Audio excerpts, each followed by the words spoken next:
Okay, go live tweet.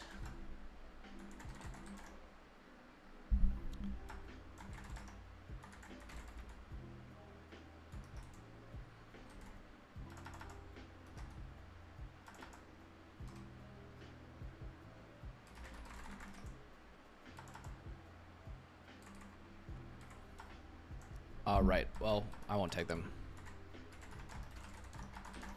We'll just do this instead. We'll do the white check mark.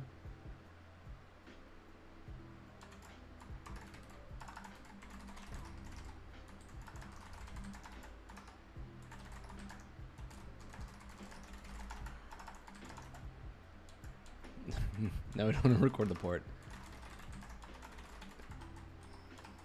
Okay. All right, what else do we need to do? Oh, we need to deploy. Well, we need to record, we need to deploy. Okay. This is going, that looks fine. This looks good, connection looks good. We fixed it. Okay, we actually fixed it. This is so good. Okay. And I need chat. Okay, excellent. We got chat. I need Aaron Francis's Chat Everywhere plugin. That thing is sick. Cool. All right, let's get started. Boom, boom. Okay. Water. Hell yeah. Oh no, she just started screaming. Unreal. Unreal. That's fine. We'll see how long she goes. All right. I kind of want to re-record that intro. Hey, Marcos, great to see you. I saw you come up in GitHub the other day. Parenting is going great, man. It's really, really good. How have you been? Good to have you back.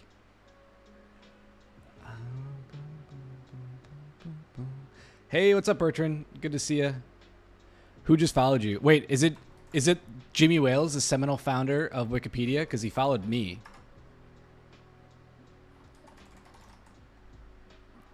Look at this.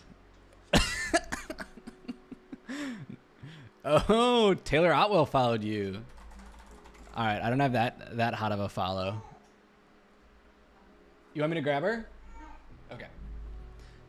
And the funny thing is, I think Jimmy followed me after Dax tweeted about me, like something I'd figured out in AWS. Thought that was interesting. Glass of vermouth and soda. That's nice. You know, I've been enjoying. I used to really enjoy beer. I mean, I still do, but with the baby, you can't like. You can't really have more than one because you're going to wake up anyway. But I love the idea of making like really low alcohol cocktails, like a vermouth and soda, or like I've done like a Campari and soda. You know, just like super light, but it's just a nice, like, it makes you feel like you're still young. You know what I'm saying? Now I just need Aaron Francis that I'll have all the PHP Pokemon. Yeah, you would. Aaron follows me. He's awesome. I really look up to that guy. Okay, what was I going to do? Oh, yeah. Let's just make sure this all... Okay, we should refilm...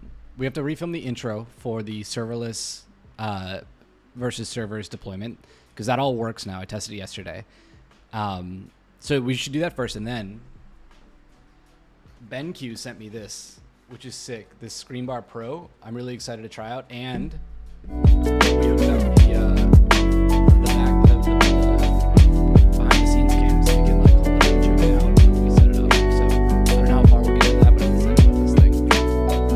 It's supposed to be super good for eye fatigue. Boom, boom.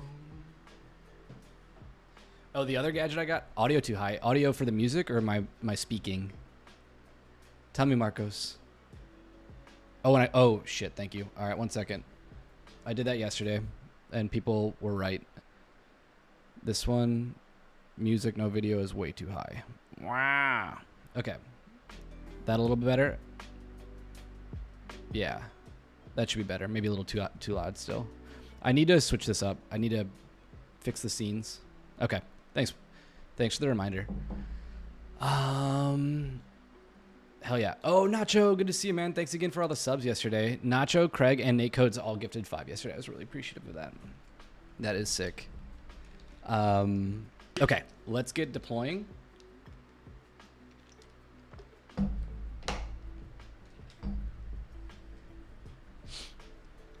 Boom, boom, boom, boom, boom. All right, Let's do the intro. Should I do full face for the intro? Maybe it's kind of dirty in the background. We'll do this for the intro video. Okay.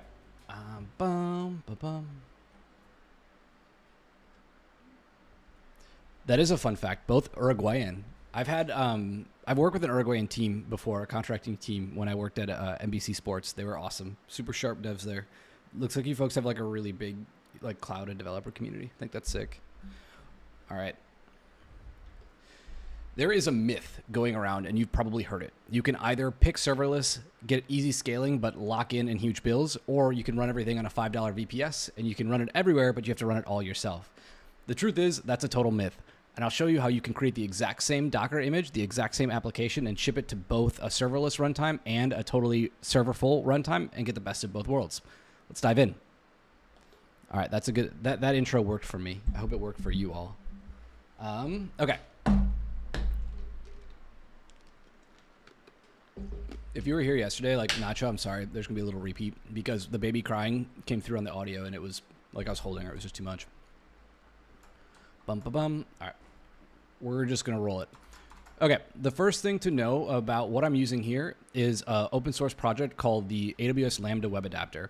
If you've watched my streams before on Twitch, or if you follow me on Twitter, you've probably seen me shill for this project. I love this project. This is an awesome piece of software, and it is a shame that AWS hasn't built it into the runway. It is a shame that AWS hasn't built it into the runtime themselves. What the web adapter lets you do is drop any containerized or uncontainerized application into a Lambda function and run it like it's a web application, like it's a web API exposed on a regular server. If you haven't used Lambda before, Lambda will convert an incoming event into this kind of structured JSON based on the event that it comes from. It could be, in this case, API gateway, function URLs, load balancers. It also could come from like SQS or Event Bridge. And all of these event payloads are a little different, and they're just raw JSON invoked into like a JavaScript object or like a Python object, right? It's like an argument to a method. What the web adapter lets you do is it takes that information from Lambda's runtime API, converts it into an HTTP request, and it sends it to your application on a given port. This allows you to expose a port in a Docker container or otherwise just like you normally would, and run your application just like you normally would. This unlocks a huge amount of benefit, and it's right here. The same Docker image can run on AWS Lambda, EC2, Fargate, and local computers. And that's what I'm going to show you today. So let's start with Lambda. Now, what I have here is just a very simple Docker file. We're grabbing just the straight up node Hydrogen version, I think, of Ubuntu. We're just grabbing a plain node base image.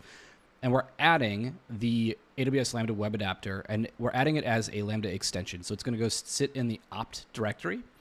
The cool thing about this directory is that it exists in a normal Linux system, and if it's just a normal EC2 instance or a normal Fargate instance, it is not going to do anything. It doesn't have to run. But when it sits in Lambda, Lambda's runtime sees that directory, and it will actually execute everything there. So it'll start up your extension when it's in Lambda, and otherwise it'll be inert. From here, we're just exposing a port. In this case, I've just got port 80. I have to set an environment variable to tell it it's going to be port 80, and we're going to run npm install in the builder, and then we're going to run node and app.js. Of course, we could skip all this stuff. We could use, and we should use, a two-phase build, right? But it doesn't really matter in this case. We'll do the building here, and we'll do the shipping here. That's fine. So if we look at the app itself, there's not a lot to this.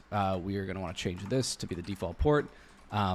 Where it's just a normal Express application. I have a couple of folds here. We'll fold the signal handling. I've got a health check, and I've got a root endpoint on Slash. We're going to expose Slash today. This will forward every request just like it normally would in a web adapter. So the web adapter will forward any request on, so it's a proxy integration, and it will send it to any of the routes we have here. So we can add additional routes like app.get foo, and when you hit /foo, it'll route here. We don't need it though. Thanks, Copilot. Okay, let's just change this so people see that it's like actually working. So we'll say, hi, YouTube. Okay, now we can deploy this. Now, I'm building one image for this project for serverless, and I'm going to build a separate image for Fargate. It is the same image, and I can show you here. The only reason I'm doing that is because that's what my templates have, and it's an easier setup. Okay. While that deploys, let's take a look at Fargate. While that deploys, let's take a look at Fargate. The Fargate stack is a simple CDK project. We are going to create a new VCP. we are going to create a new VPC, a new cluster, and then an application load balanced Fargate service. If you haven't seen this before, this construct is a juiced service. It's going to create a multi-zone deployment. So you're going to have, tasks running in different zones for high availability, and you're going to have and it will create two subnets, a public and a private subnet. This way, if you're going to maybe run a database like an RDS instance, you can run that in your private subnet and connect to it here.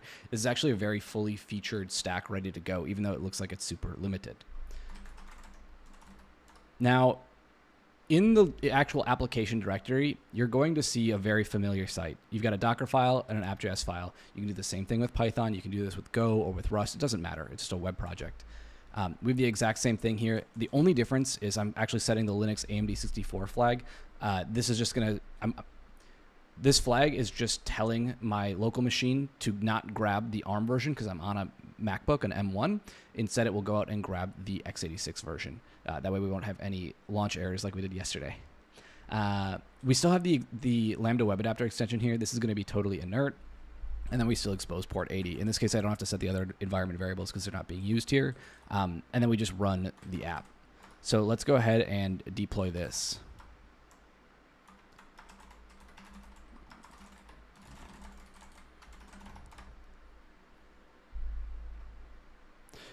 Okay, so normally you should take a really good look at this. This is creating some roles. It's also exposing, making new changes to the security groups. This looks fine for me. And if you haven't seen these before, you can take a look at the actual documentation in the example repo, and I'll link to it. Okay. It looks like our serverless deployment is done, and we have our endpoint. So let's hit it and take a look. This will take a second to start. Oh, we got an internal server error. What did I do wrong here? Chat, we were supposed to fix all these issues. Simple node container dev hello. Okay. Bum ba bum. What did I do wrong?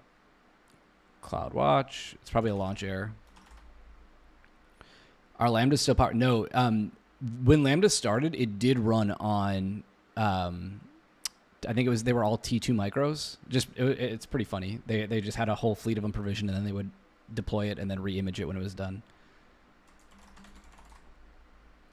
What did I break? Chat, is it a launch error? I'm going to be oh. What did I do wrong? Oh, E-access permission denied on port 80. Okay, fine. We'll do a port 8080.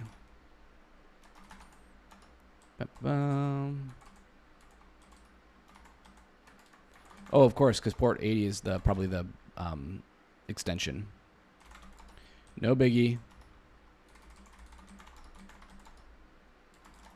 We need to... Okay. Deploying and building. Is it gonna panic? It might when it tries to push again. Nope. Okay. Totally fine. We are deploying all this. This took forever, but I did get it working yesterday. Sweet. Sweet.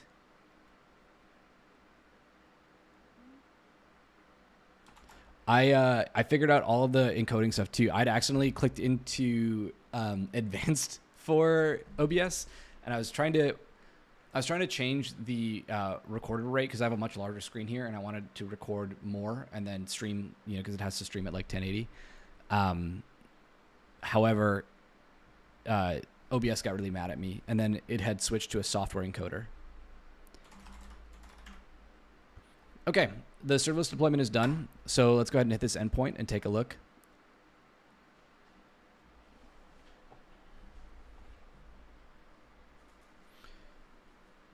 Yeah, I totally agree. There's all these little paper cuts. And this cold start is going to be bad because I'm running a full npm install inside the container, but I just want to make it useful and fast.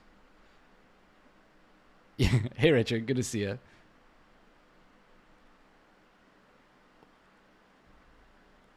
What did it fail? Oh, timed out.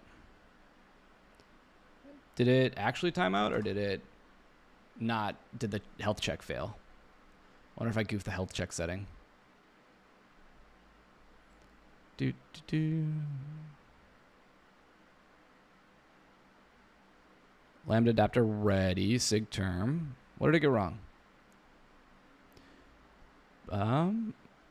It will start. It should start another one of these.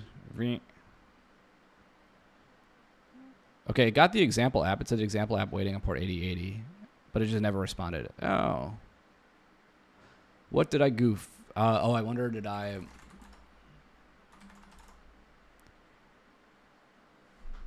Yeah, Marcos, you're right. This could all be a bit better.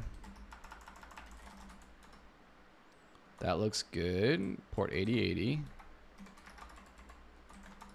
And then the Docker file looks good. Oh, no. Did we set this wrong? Yep, that's why.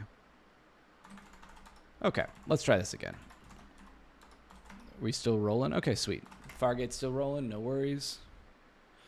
Yeah, Marcos, I've got a lot of thoughts on what Lambda should do as far as the UX experience here. There's, it's not changed, and I think that's maybe one of my most disappointing opinions about it. So in recent months and years, you're still kind of going to a CloudWatch law group. I think there's some friction here, right? Because Lambda doesn't own CloudWatch, right? Like the CloudWatch team runs and owns CloudWatch, and they're not necessarily motivated to. Oh no, we just got another extension or encoding overloaded error. What the hell? All right, everything else looks fine though. We're still at 6K. Okay. They're just not incentivized to fix it. Let's see if we pass the health check. There we go. Okay. Okay, so the deployment finished, and now we can hit our serverless application. So it just goes ahead and returns like a little JSON. It says, hi, YouTube. So we have this application. It is an Express app, and it returns, hi, YouTube. So we're set here from the serverless side. Now let's take a look at the Fargate deployment. Marcos, what would be your strongest UX point to improve the overall while managing Lambda? That is a huge question. There's so much there. So there's like two problems with Lambda. There's like the development problem when you're in this cycle of like test, iterate. And then there's also the actual like running it in production with, hundreds of thousands of invokes in a minute or a day or whatever, and getting that all to work. And I think they're both like very separate, distinct problems. And I think combining them into one thing, the way they are now, is the mistake, to put it lightly. Okay. All right, so our Fargate service is now ready to go. Let's curl this and look. Oh, we did hi there. Okay, let's update it. Let's update it and say hi, YouTube, so you know I'm not cheating. Oopsies. There we go. Yeah, I think the biggest... Oh, sorry if I peeked there. I think the biggest thing is that... The biggest thing is that they treat them the same, and that's what needs to change. Oops.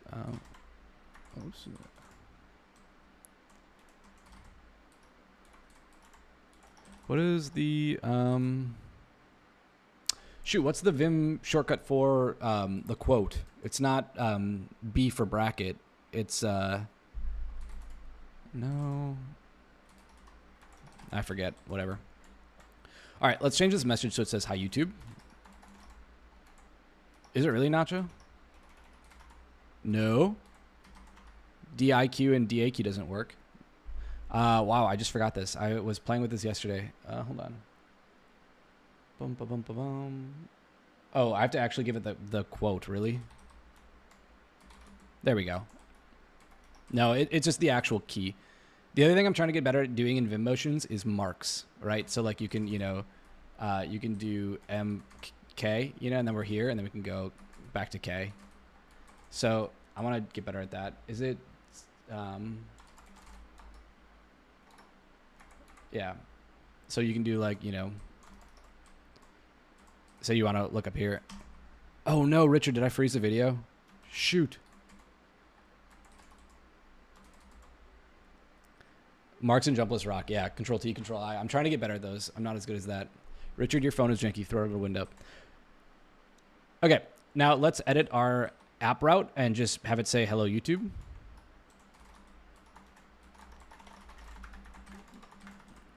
Okay, and then we'll deploy this.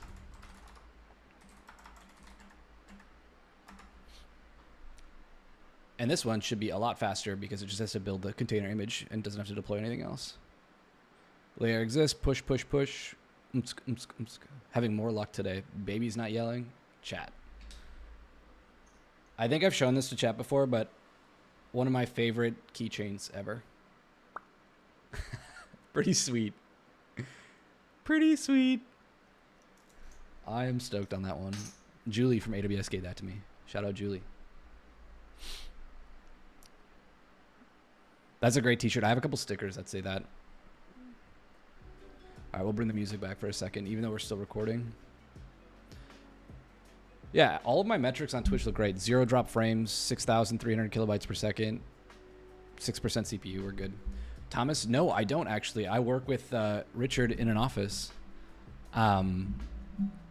most days of the week. I work from home for a long time though. I moved to a new city 2 years ago. I didn't know anybody here, so an office has been a great way to make friends. Yeah, I do, Bertrand. And if you actually look at my Git history, my code has users. It's really a bummer to actually admit this. I think it kills my Twitter credibility that people buy the product I work on. But it's the curse of what I do for a living. Sorry.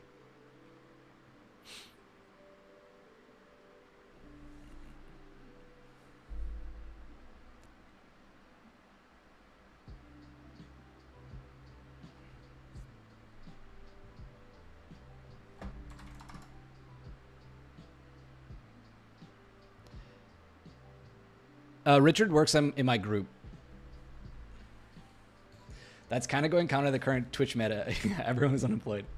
I asked Dax yesterday his tips on because he had said he's got this marketing thing figured out, and it's exactly what you'd think. He's like, you're just to be contrarian. So that's what I'm doing. I'm employed gainfully. I'm stable, totally normal employment. Pretty boring dad. Pretty boring. Nothing too crazy. I'm not renting Lambos and going to PHP conferences. Just driving a Subaru, which I picked up a screw in my tire today, so I gotta get that looked at.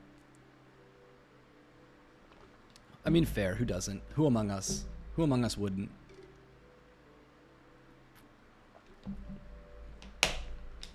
We should use Oracle, Bertrand. It's actually it's pretty sick. We should use more of it. There's a whole group of people on a Datadog that are working on Oracle's integration that just launched, and I think all of them have pretty serious dev box setups with them because it's super cheap or free. They're trying to get users. So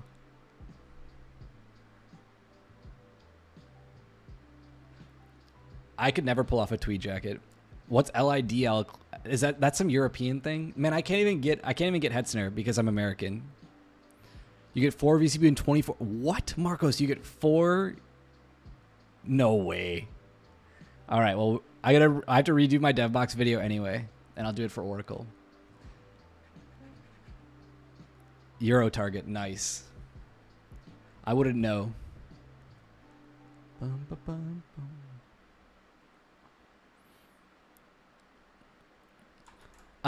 There was a viral tweet this morning about how Larry Ellison, here, let me pull it up. How Larry Ellison became the second richest dude on the planet, and they're trying to figure out what Oracle does. The answer is their database solved every teeny tiny problem that customers ever had. And I think that's the issue.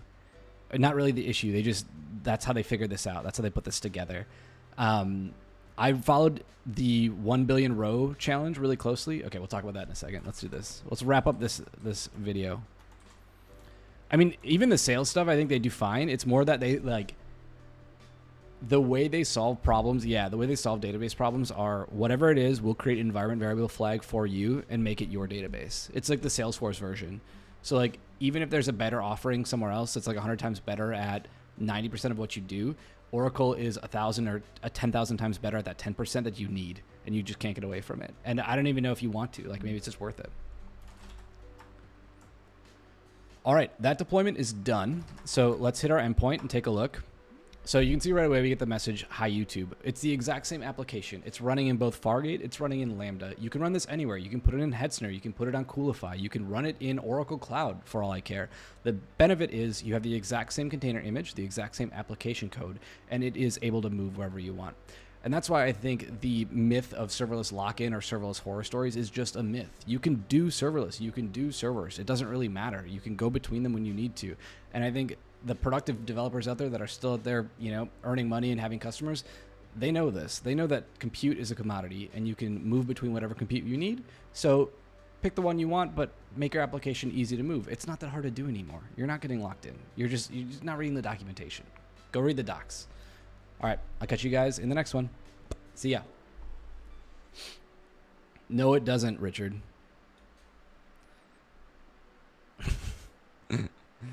Okay, that was good. Oh, we should maybe we draw it out. Do they do a load balance service? Advanced ALB config.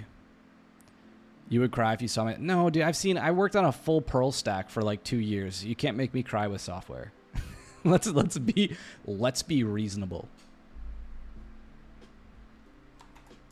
Oh yeah. I do want to draw this out. Okay. We have to cross this out because we're not going to use app runner anymore because it's friggin' useless. Map. That's fine. That's not, PHP 7 is amazing. What an updated stack you have there, Bertrand.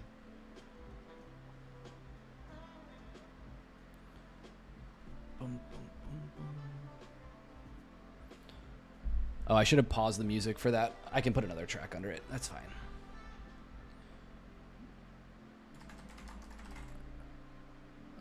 Same app. Okay, so what do we do here? And then do we have the Lambda logo? Somewhere on this is the Lambda logo. Hell yeah. Plain, oh, it's even labeled. It's even labeled. Whoopsies.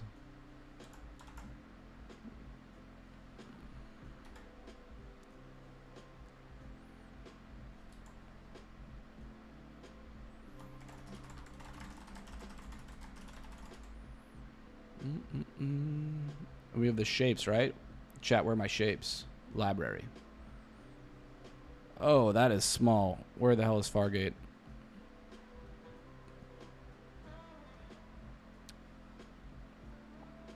I guess we need more libraries. Oracle Cloud Infrastructure, chat. They are really getting me to do this.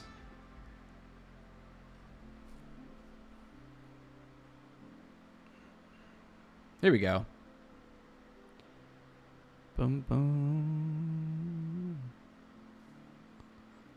Boom, boom. Sorry, I shouldn't actually zoom with... I should do the real zoom and not... There we go. Whoa. Okay.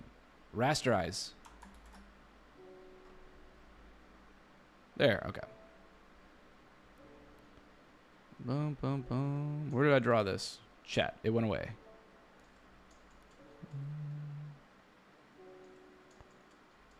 Oh, here we go. Okay. We just don't. I don't think we want that. And now we want some shapes. Wait, where'd the rest of my shapes go?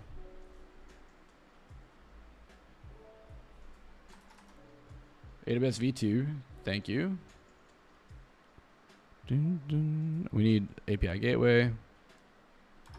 And we need event or what do we got? Where is Fargate? SQS, SNS, CloudFront, SES, WAF. Wow, we drove WAF but not Fargate? Do I need another AWS library? Yeah, I think that's fine. I think anyone can bait Taylor Otwell into following them. Okay, let's try these. Here we go.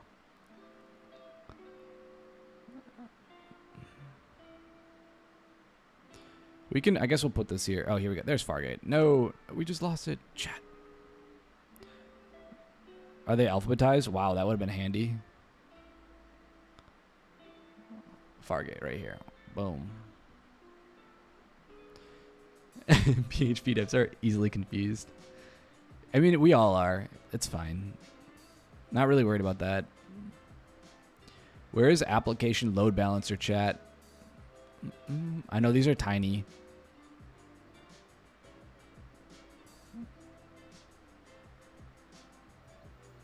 Fault injection simulator.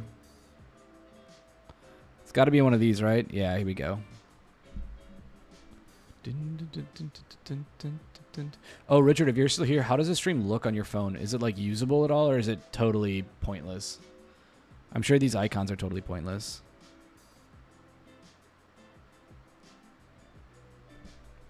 Oh, I can search? Oh no. Can you actually search that list? No, you can't. You made me close it. You got me good. Whatever, it doesn't matter. We'll do this. A-L-B. Okay.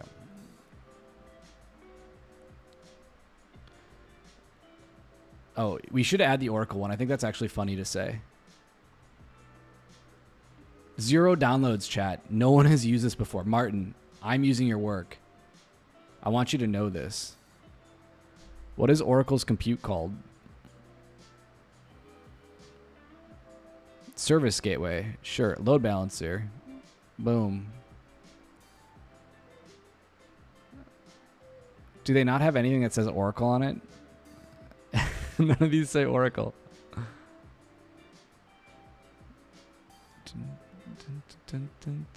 Dang, that's sad. Oh, whatever. Okay. All right. All right, and now what we have here is the exact same application image that can go anywhere. You can put it in front of Lambda, just like we did here. It's hosted there. API Gateway can send HTTP requests to your application. You can put the exact same application inside Fargate, fronted by ALB. Hell, you can go off, and you can put this into something like Oracle if you wanted to. It doesn't matter. The fact is you've got the same application image. It can go anywhere, and now you can ship your application serverless or as serverful as you want. So pick what you want and ship it. All right, we'll see if we can add that clip in there. Bum, bum, bum, bum, bum. This will work. Sweet. Okay. Yeah. Oh, I wanted to show this. 1BRC. Is it here? Okay, so this is a cool. I forget what was the leaderboard. So if you weren't familiar with 1 billion row challenge, oh man, we should record this too. This is great. All right, if you hadn't heard of the 1 billion row challenge, it's a really fun systems problem, and it's really simple. Gunner provided an application that will generate 1 billion rows of a text file. It's temperature data. So it combines the name of the station and the temperature. And then your job is to aggregate 1 billion rows. It originally started as a Java challenge, but it spread kind of everywhere. Oh my God, they did all of these.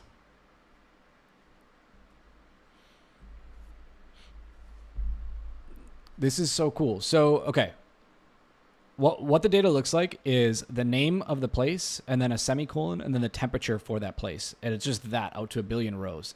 And I think your goal... Yeah. So the text file contains the temperature values for a range of weather stations. Each row is one measurement in the format of a string and a station name and then a double measurement, with each measurement having exactly one fractional digit. And here's kind of what that data looks like. Your job is to write a Java program and then this spread to be Go and Rust and eventually Oracle's database to calculate the min, mean, and max temperature value per weather station and then emit the results to standard out. And then everybody submitted their application and then they ranked them. So I thought this was really cool because they benchmarked them against the same 8 cores on a Hetzner dedicated server. And they just ranked every single solution. And this is when you get into things like single instruction, multiple data, or SIMD within a register, where you're doing pipelining multiple instructions to run at the same time across like an array of data. And how fast can they get this going?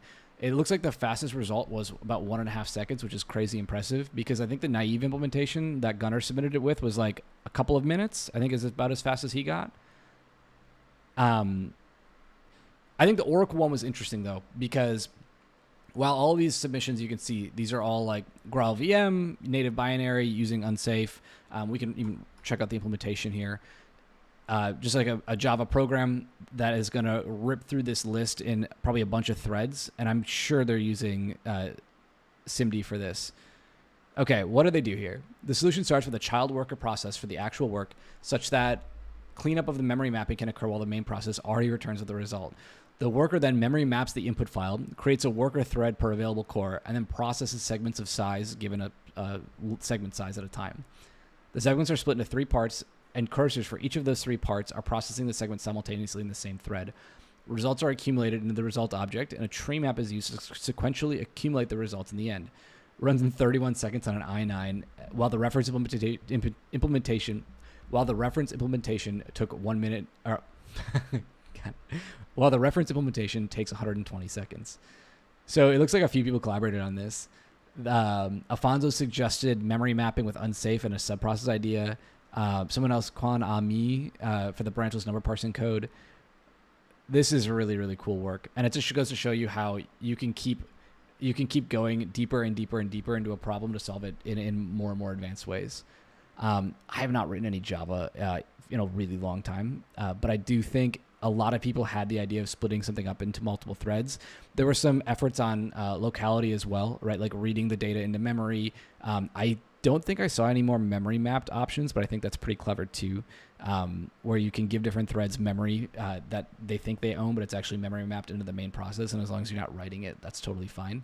So it's faster there. You're not doing additional loads when the threads are scheduled. I think that's pretty sweet. Okay, then they did the 3 scanners in a row thing like they talked about, 3 different cursors simultaneously. I'm a little surprised there's less bit manipulation. I think somebody wrote like a custom parser at one point, and I'm just surprised that's not the actual maximum, but I think this is a really cool effort. Anyway, the other thing that piqued my interest here is that an Oracle engineer jumped on this and said, well, wait a second. If we're going to aggregate a bunch of data, why don't we load it into a database first? So Oracle developer said, we're going to try and do this inside of Oracle database. And I think this sums up exactly what Oracle has done, which is take every tiny little edge case your business could have and then make it their business to run it for you. So you don't want to go anywhere else because no other database will do this little thing that they do. So they have to generate the data. Like I said, it comes with a script. You just clone it. You run the script. It creates it, which reminds me I have to delete it off of my hard drive. Then you access the data. It looks like, what do they do? An external table to create a table inside of Oracle that points to an external data source. That's the measurements.txt file. So now Oracle can run on external files. Like, that's a pretty cool feature. Blah, blah, blah, blah, blah. How do they make it fast?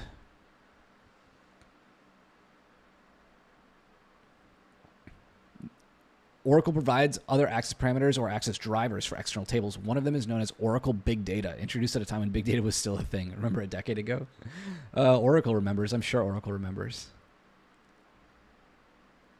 Okay, so they can read that entire 13 gigabyte file in about 2 seconds with 32 parallel workers, which already is crazy. Like they can read it in 2 seconds. So, and then it looks like this little query. So we just read this whole Java implementation, and this Java implementation is doing mmap.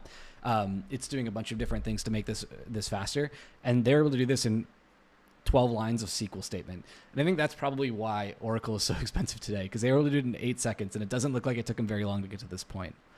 Hey, Nikla.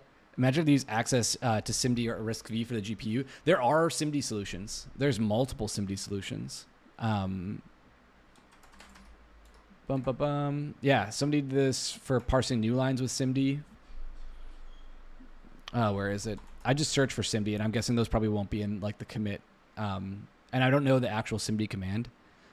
Bertrand, you're not baiting me with that one. I want to talk about, okay, Nikla, hey, ZZ7ZZI, the Hadoop O'Reilly book had a similar problem. That is cool. I didn't know that. Is that where it came from? And welcome to chat. Thanks for dropping by. Oh man, okay, I want to do a whole different video on SIMD, and I want to talk about the guy who wrote RipGrep. It's a Rust project, and I use it for in NeoVim. You've watched me use it on this stream. But I didn't realize how prolific of a developer he was, and he lives here in Massachusetts. of course, all these solutions are going to use unsafe. Like that makes perfect sense. Anyway, I think the 1 billion row challenge was a really cool project and it brought people together in a really cool way on the internet. All these implementations contain a bunch of little nuggets that you can dig out of it. So I would just generally encourage you to read through this repo and take a look at what's going on here. Even if you're not writing super performance sensitive software, I think it's a really, really neat example of what can be done when everybody has like a hyper focus on a specific problem. I also love that it's not really a leak code problem. The tricks here are actually like exploiting instruction set architecture, exploiting virtual threads, optimizing garbage collection, using SIMD, all these types of things, using memory mapping like the #1 solution did.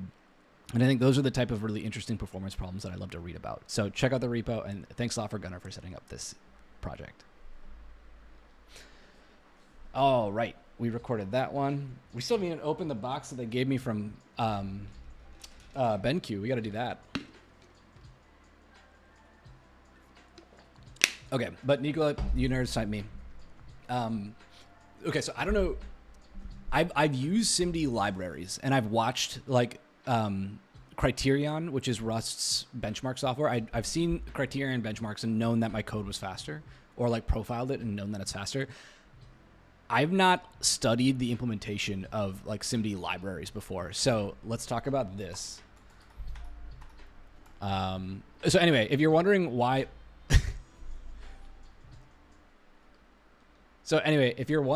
Larry Ellison just became the second richest guy on the planet, it's because they have database engineers that know how to solve the problem down to the most myopic sense of the thing. They can get all the way down into the minutia of it.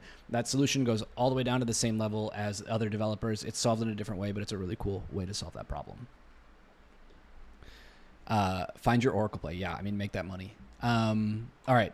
What do I want to show? Oh, yeah, of course. Duh. Rip grep GitHub. Burnt sushi. One of my favorite pieces of software on my laptop or in my editor in NeoVim is ripgrep. Ripgrep is a really, really fast regular expression searcher, and it is crazy fast compared to just using regular grep. And one of the coolest things about it is that it uses all these little hacks to make it super, super fast.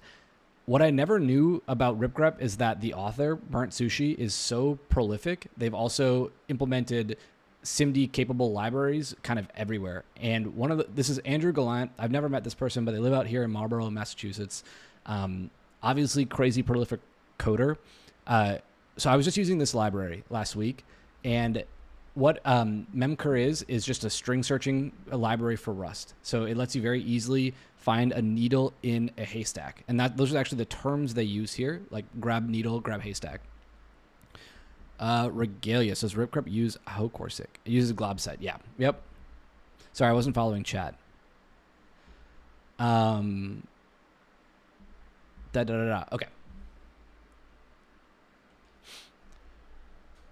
So I think memcur is a cool library. They talk about memcur is a cool library. It's a Rust project, and Rust is sort of famously known for being like a memory safe or a safe language. But to make it fast, they use this pervasive use of unsafe, so they could just address memory as random types without any kind of type checking. And they could, I'm not sure exactly if they're using. I'm gonna look in. Well, let's look into this. But then they talk about how they cover the unsafety of the library, including handwritten tests, property-based testing through quick check, and then using like fuzzing like cargo fuzz, and then a bunch of benchmarks. And that is kind of the idea if they're going to write a library like this. They do use 3 different algorithms, and I think they're kind of neat. If you have a small haystack, they use this Rabin-Karp algorithm to reduce latency. It has a small overhead and can often complete before other searches have even been constructed. If you have a small needle, which I assume means like a couple of bytes, it uses a variant of a generic SIMD algorithm. So instead of using first and last bytes, a heuristic is used to select bytes on a background distribution of byte frequencies. Those are words. I don't know what that means, but I think that's cool, and we can look at the code. And then they use two-way, which is this, you probably used this before. The two-way string matching algorithm is given a pattern and a needle. You can do this in linear time because you're searching, I think, backwards and forwards with 2 different algorithms. So you have a forward-going algorithm and then a backwards-going algorithm. And then they can jump, which is sweet. But the thing I want to focus on more today is the actual implementation. So the library, in order to be such a fast string searching library, they actually have different implementations for different instruction set architectures. So let's look at Neon. So Neon is the SIMD library for AR64. Why am I blanking? It's for Neon is the ARM version of the SIMD library, and it is dropping down into these macros here to find itself the needles in the various haystack, and all these are defining the same method for different architectures using the same configuration flag. Where is the search? This will just be the header, right? Find raw. I love how as soon as you get into like the performance stuff, every single thing is unsafe. And again, I only use this library. I don't know anything about it. I just cracked it open on Thursday or Friday, and I thought it was pretty neat. So I think, is that the left find and right find? Oh no, it's rfind. Unsafe function rfind raw. It's just pointing to, okay, so they have these like 0, 1, and 2. Yeah. So here's the implementation for 2. Where is the actual search algorithm? Generic rev byte by byte. Yeah, 1, 2, and 3 iterators. Okay.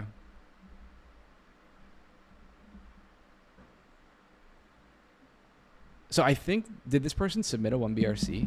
I don't know if Burnt Sushi did. All right, I can't find the file I was looking at before. Wait, hold on. Pack pair. No, these are all just the. Oh yeah, here it is. Oh, these are tests. Okay. Wrapper from MCAR and Friends. Yeah, these are just the macros. And if you look deep into like Tok.io and those libraries, they're all macros around syscalls as well. Maybe it's under generic. I don't remember. I should have bookmarked it.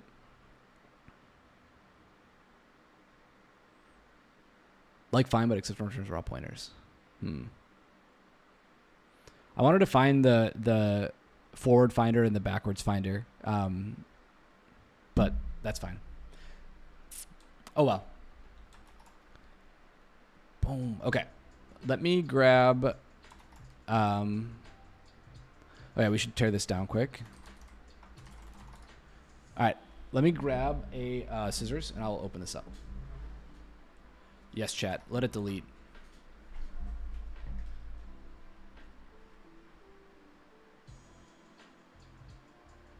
How's she doing?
Okay. Regalius, you've never seen an algorithm perform faster with SIMD? I wonder what it was bottlenecked by. All right, 1 second. I gotta grab the baby.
Sorry, I'm late.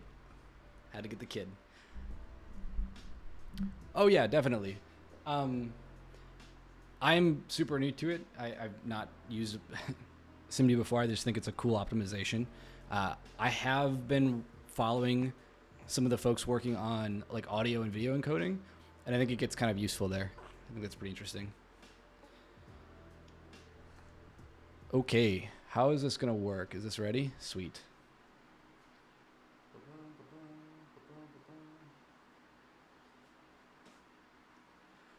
All right, let's take a look at what we got from BENQ. The ScreenBar Pro. I don't know what to expect with this, but I'm pretty excited to try it out. It is supposed to really help eye fatigue. Let's not get too close to the knife with the baby. Okay, I think we've opened it. Nope.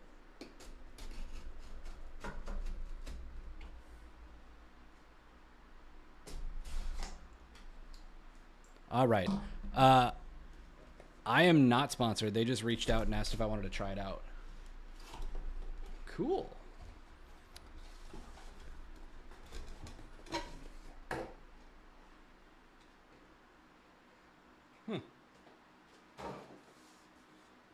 Okay. Designed for the monitor workspace. What do we have? First off, it's all very like organic packaging. I think that's kind of neat. Got some service information here. Baby's falling asleep. That's good. I think this is our power brick. Yep. Look at that. All right. Okay. Yeah, it's like a cloth wrapper. That's neat. Oh, dang. This is more serious than I thought it was going to be. Holy smokes.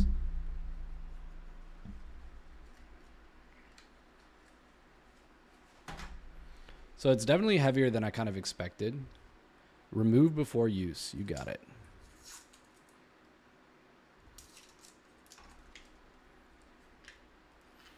Okay, so it's like spring loaded so it sits on a monitor.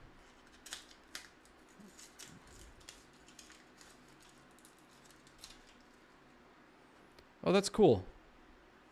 So it sits behind your monitor. And it's got a bunch of buttons for different colors, color temperature, brightness, power, and then favorite, it looks like. And then it can even like play and scroll. That is neat. Wow, that is a serious piece of equipment. I don't know if I can lean over and hook it up when the baby's on me, but I can definitely plug it in.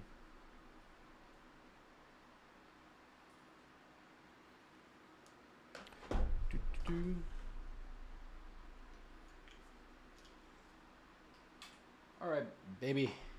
You want to see what this light looks like?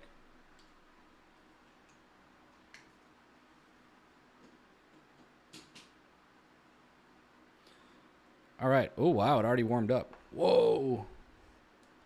That is bright. Very neat. So what can we do here? Brightness. Oh, it's got like a touch bar. Oh, for color. That is so neat. So you can change the color temperature from like a warm to like a cool, you know, as the day goes on, and you should use, what is it, like cooler light in the morning and then brighter light in the evening. And I think that's auto brightness. Oh, wow, that's cool. And it's got like Wi-Fi and you can just hit the power button. Those buttons are really responsive. It's got like a little light sensor in it.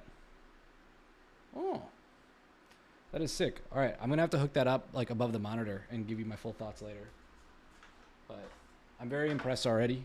It's a lot sturdier than I thought. It's metal, strong as hell. And I've got my Mr. Beast production thing. That was another tweet I saw this morning. I needed to read. Wow, good baby. Whoa.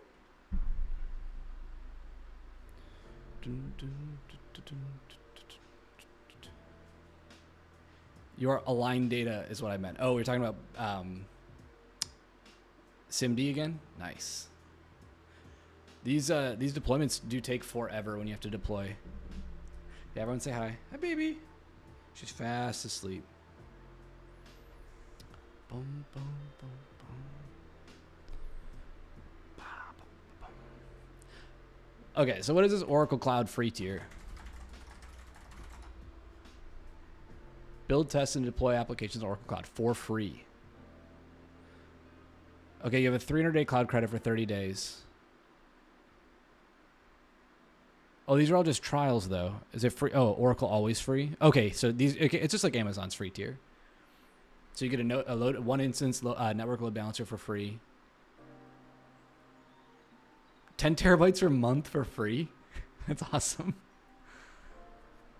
Is Oracle just swinging here? Are they coming out swinging? Dang. Networking, fast connect. Okay, those are load balance. Oh, I hit networking. Oopsies. ARM and AMD cores. So what do you get? An AMD compute 1/8 of an Oracle CPU and 1 gigabyte memory. Okay, and you get 2 of those VMs for free. 24 gigabyte Ampere A1. 1 VM or up to 4 VMs. Okay, so you get 4 VMs. You just get 1 core. Oh, you get 3,000 core hours. That's not bad. What's the storage setup? 20 gigabytes of archive, and then block store, you get 2 volumes of 200 gigabytes. That's pretty cool.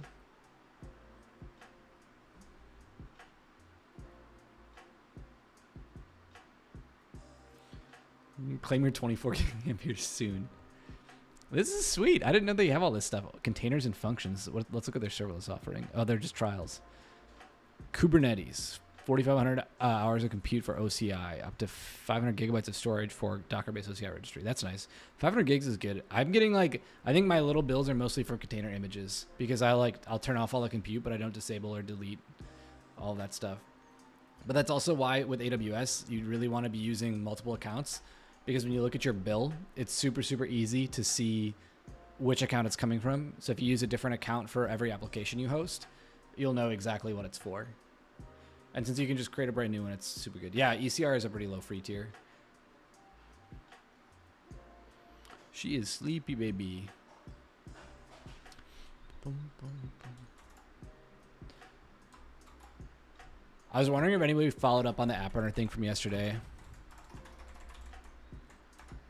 I don't think anything's changed here. It's just a ton of issues. Most of these don't even have a response.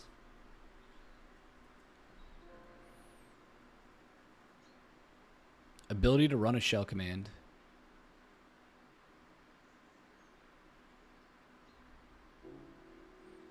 Yeah, database migrations. This makes sense.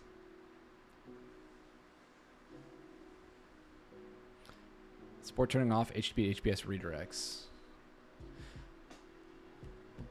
Yeah, it's just too bad. There's nothing happening here.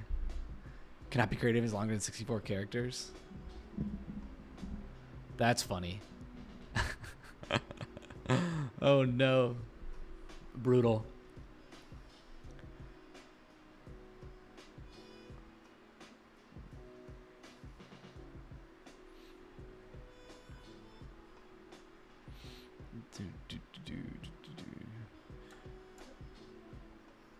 Oh, I don't know. Shoot, I don't want to do that. I want to go to my dev box.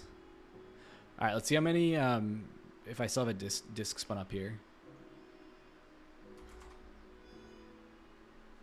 It's under EC2, isn't it? Security groups, 2, that's fine. Volumes, there it is. Map. Delete.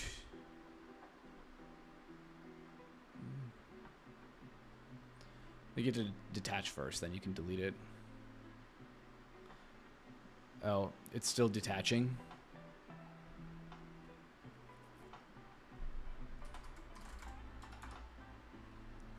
Boom, boom, boom, boom. Gotta clean up some volumes. We can kill my dev box too. Terminate this instance.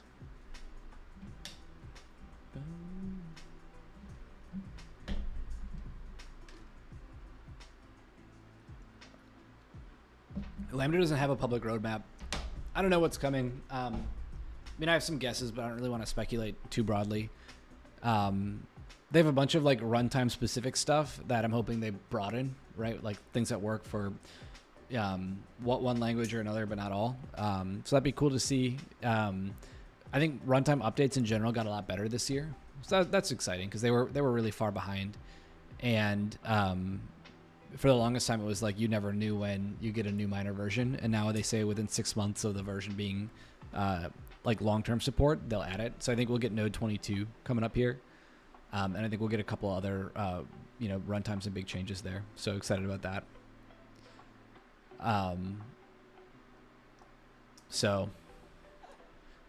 We're just making noise in our sleep.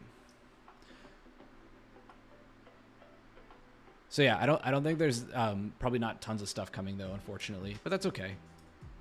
I think if they continue to make it more flexible and more performant, and then also potentially look at things that'll make it cheaper, that'll be a big difference. Or if they can unify it.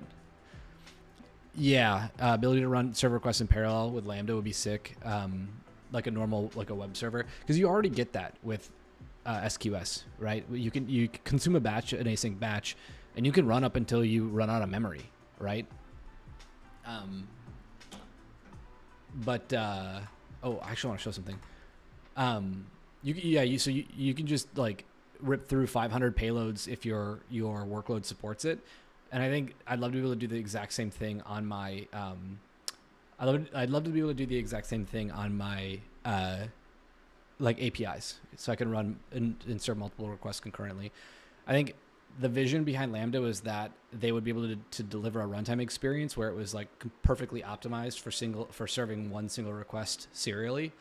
But none of the runtimes do that anywhere else, right? Like the other clouds haven't done that, and you have things like Cloud Run, and you have things like Azure App Services that are doing really well, and they are multi-concurrent by default. So then, of course, like your .NETs and your nodes and your Flasks and all of your applications are going to run in that mode because that's what they've always done, and that makes the most sense for them. So you're never really going to get, with the exception of the lightweight LLRT, the lightweight Lambda runtime, you're not really going to get another purpose-built like runtime that is optimized for this sort of one request at a time situation. And in that case, like you're swimming against the trend. You're fighting the crowd, and you're never going to win that. Like it's always going to be slower and a less good experience. Okay. Lambda.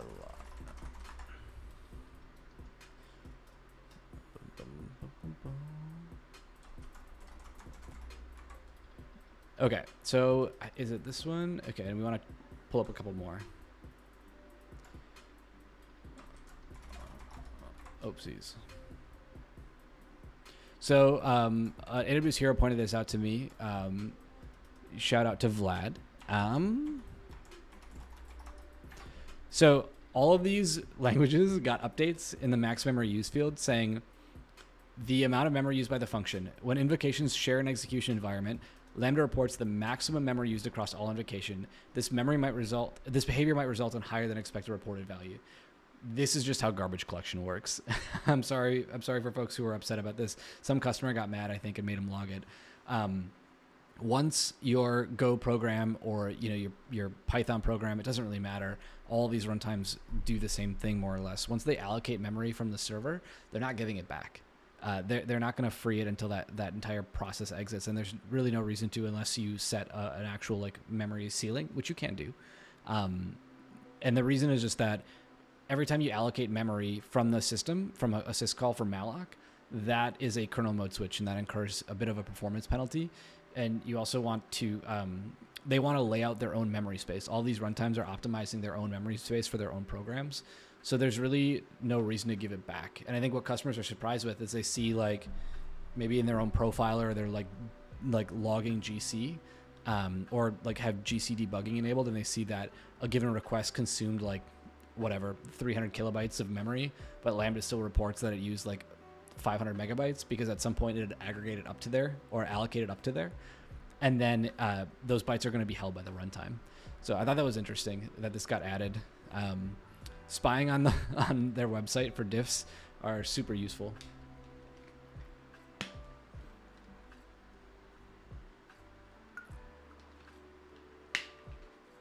All right. What other tweets did I bookmark because I wanted to talk about them?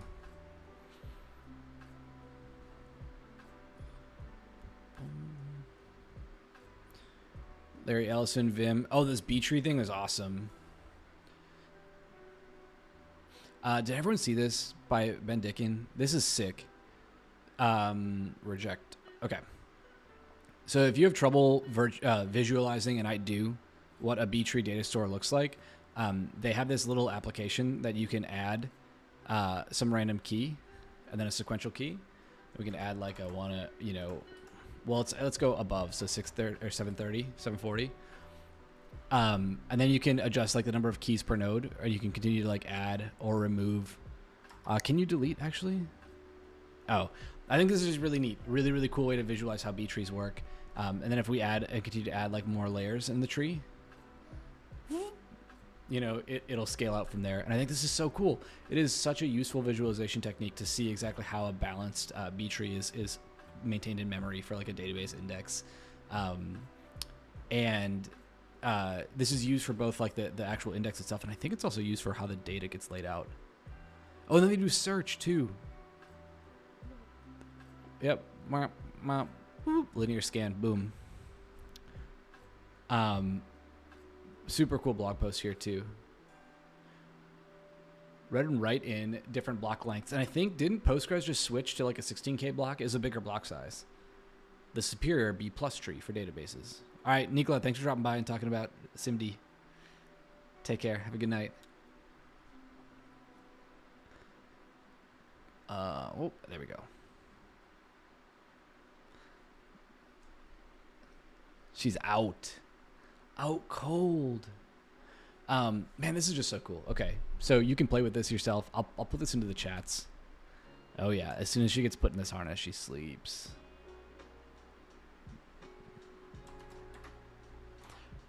Really, really cool job by the Planet Scale team. I think this is super useful to talk about and think about.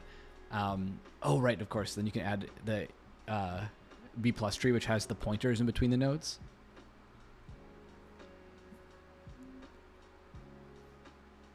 So what are the additional rules? Non-leaf nodes store n-child pointers instead of n+1.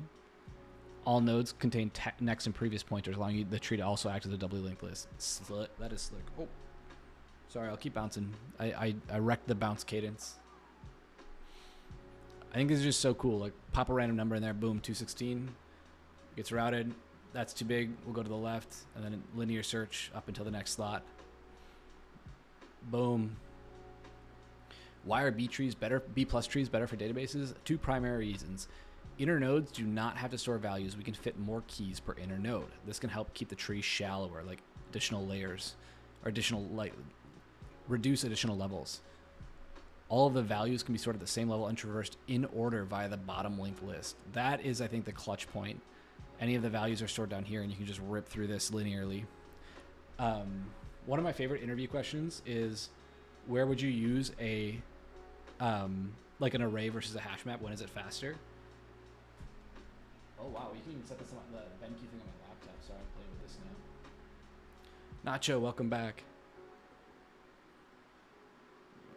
And I think the reason I like that question is because hashing is never guaranteed to be perfect, and then when you resolve by chaining or you resolve by packing, it's kind of two ways you can resolve hash collisions. Then you're doing a linear search anyway. So for small amounts of data, it's usually a lot faster. How MySQL uses B+ trees.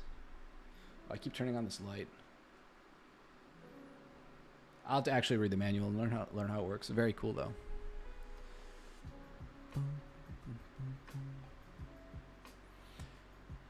Number of rows depend on how wide that table is. In a narrow table with few columns, each leaf could be store hundreds of rows. In a wide table with many columns, each leaf node may only store a single-digit number of rows. InnoDB, the database driver, also supports rows being larger than a disk block, but we won't dig into that at that point. That sounds complicated. I think this is just a really cool thing to play with. Whoop. Anyway, great blog post, really well done. Follow this guy on Twitter if you haven't. It's okay, baby. What other ones do I want to show people?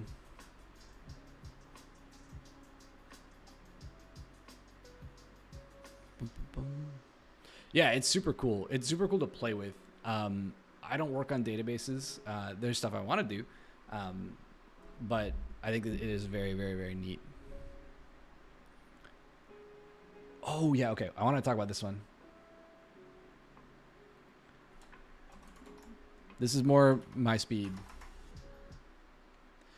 All right, noisy neighbor detection with eBPF. If you haven't heard me rant about eBPF before, enhanced or extended Berkeley packet filtering is a way you can run user space code inside of the kernel. That is useful from both a performance standpoint, where you don't have to copy data in and out of the kernel to make use of it. So you can do things that are normally would have caused a pretty big latency penalty, like inspecting every single packet or running a callback when you read or write to a file.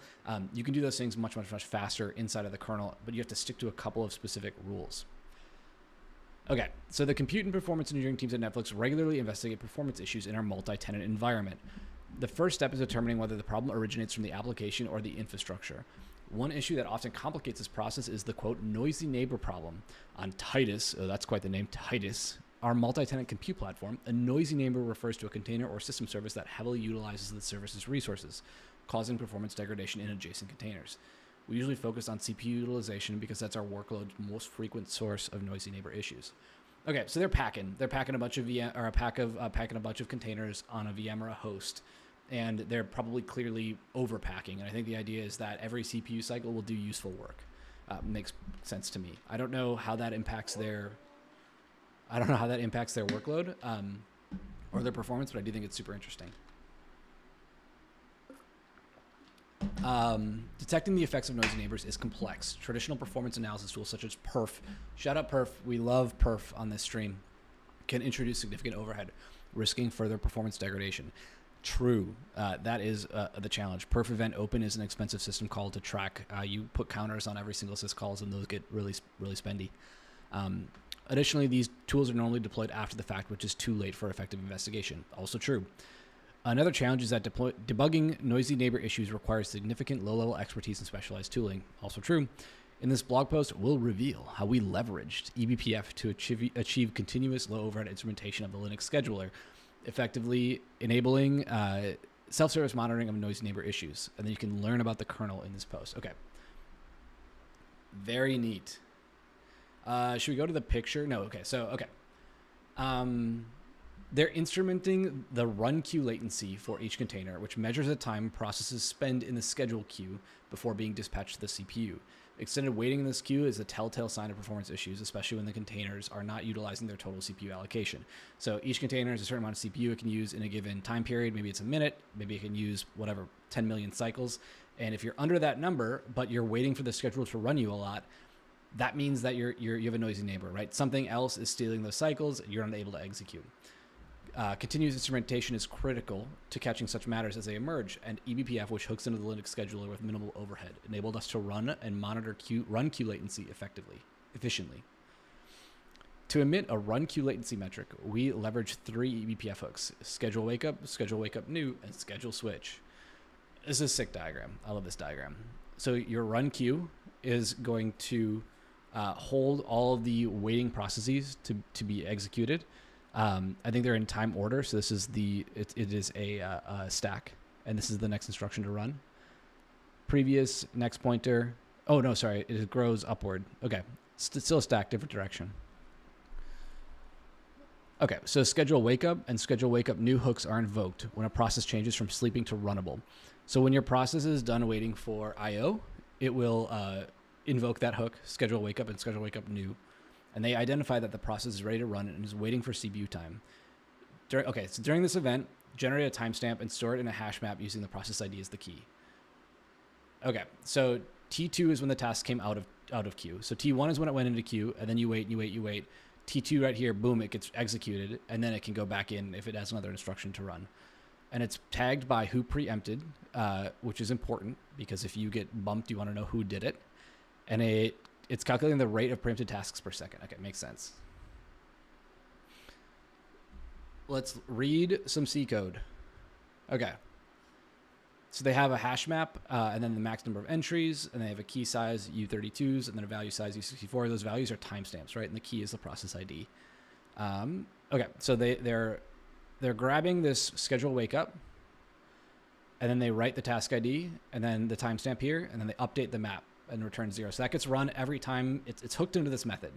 So every time schedule wake up is called, it's going to actually run this method. It's going to grab the process ID and write down the time it was scheduled to wake up. And that's when it goes into the bottom of the queue. So it's on the bottom, and it's going to run whenever the task is switched out. Okay. Conversely, the schedule switch hook is triggered when the CPU switches between processes. This hook provides pointers to the process currently utilizing the CPU and the process about to take over. So now you have both. We use the upcoming task process ID to fetch the timestamp from the eBPF map. This tells us when the process entered the queue we had previously stored, and then we calculate the run queue latency by subtracting the timestamps. Makes perfect sense. So you know what you're going to execute next. Inside that hash map is a pointer for where it started. You can look it up, you can do the subtraction, and then you can emit that. One of the advantages of eBPF is its ability to provide pointers to the actual kernel data structures representing processes or threads, also known as tasks in the kernel terminology. I'm not a kernel expert. Let's learn together. This feature enables access to a wealth of information stored about a process. We require the process's C group ID to associate it with the container for our specific use case. However, the C group information is in the process struct and safeguarded by a read copy update lock. To safely access the RC provided protected information, we leverage the K-funcs in eBPF. So exposed kernel functions that eBPF can call. If you haven't written an eBPF program or you haven't read them, they have very limited instructions for what they can actually call. It's part of the security implementation for eBPF programs. They also, as far as I know, you can't do things like loop or branch unconditionally because they need to run deterministically. So you have to call these specific methods, in this case K-funcs, to look up this data. And then this function can lock and unlock the RC read side critical section just so you can read that data, ensuring it remains safe and efficient. So this is how they look up the task group ID. They call that read lock, they call task.cgroups, and then they go off and grab that ID for that kernel task. And then they unlock it and return the ID. When the data is ready, we have to package it and send it to user space. Okay, this is the other thing that's kind of important. If you've learned or read about IOU ring, you know why escaping kernel space to user space is such a performance sensitive part of the code base. They're using a ring buffer, which is exactly what IOU ring does too. And they're doing that because it's efficient, high performing, user friendly. They can handle variable length records, and then it can allow data reading without extra memory copying or syscalls. That's key. IOU ring does the exact same thing. So they allocate memory in the kernel, inside of their kernel process. And then when the user process starts up, it memory maps user space memory into that kernel space. So when you read or write from memory in the kernel space process, it's in the kernel. But when the user space when the user space program runs, it can read straight out of the kernel itself instead of actually, even though it looks like it's reading from its own memory space, it's reading it from the kernel space. That's what mmap is doing for you.